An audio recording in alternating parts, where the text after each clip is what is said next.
नमस्कार दोस्तों, सबसे बड़ा सवाल ये बनता है कि आखिरकार बलात्कार की डेफिनेशन क्या है, व्हाट इज रेप और कैसे उसको डिस्क्राइब किया जाए कि ये रेप है। आपने देखा कि छत्तीसगढ़ में बोला गया है कि अगर योनि पर लिंग रगड़ा जाता है, वीर्य निकाला जाता है तो उसके बावजूद भी ये रेप नहीं माना जाएगा।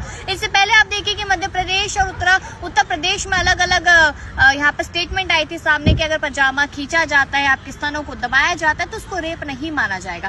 साथ ही कहा गया था कि अगर आपके साथ जबरदस्ती करने की कोशिश होती है, सिर्फ कोशिश होती है, तो उसको भी रेप नहीं माना जाएगा। आखिरकार रेप किससे माना जाएगा, समझ नहीं आता। हमारे देश में रेप के केसेस दिन ब दिन लगातार बढ़ते हुए नजर आ रहे हैं, लेकिन यहाँ पर कोर्ट्स की तरफ से डेफिनेशन लगातार दी जा रही कि रेप इसको कहेंगे, रेप इसको नहीं कहेंगे, उसको कहेंगे।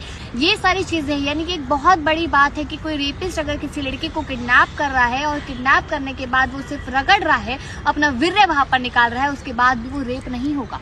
भले ही वो वीर्य कहीं ना कहीं से अंदर चला जाता है, वो लड़की प्रेग्नेंट हो जाती है, क्या उसे रेप नहीं माना जाएगा? तो ये सोचने और समझने वाली बात है कि जनता तो बेड़ा गर्क करके बैठी ही है अपना, लेकिन यहाँ पर जिस तरीके से हाई कोर्ट्स की तरफ से लगातार बयान पे बयान दिए जा रहे हैं, ये उन रेपिस्ट की ताकत को मजबूत करता हुआ नजर आ रहा है। आपको याद होगा निर्भया कांड, आपको याद होगा कठुआ कांड, आपको याद होगा हाथरस कांड, आपको हर कांड याद होंगे, लेकिन जिस तरीके से कोर्ट की तरफ से कहा जा रहा है कि ये रेप है और ये रेप नहीं है, तो ये बताता हुआ नजर आ रहा है कि इन लोगों की मानसिकता क्या है। क्या तब तक इस तरीके की मानसिकता चलती रहेगी जब तक खुद के घरों की लड़कियों का रेप नहीं होगा? ये सवाल यहाँ पर उठता है। आप लोग अपनी राय जरूर दीजिएगा कि आखिरकार हमारा देश किस ओर जाता हुआ नजर आ रहा है, क्योंकि न्यायपालिका न्याय ना करके किसी जुर्म की, किसी अपराध की इस तरीके से व्याख्या करेगी तो क्या आने वाला जो यूथ है, जो समाज है, वो क्या सीखेगा?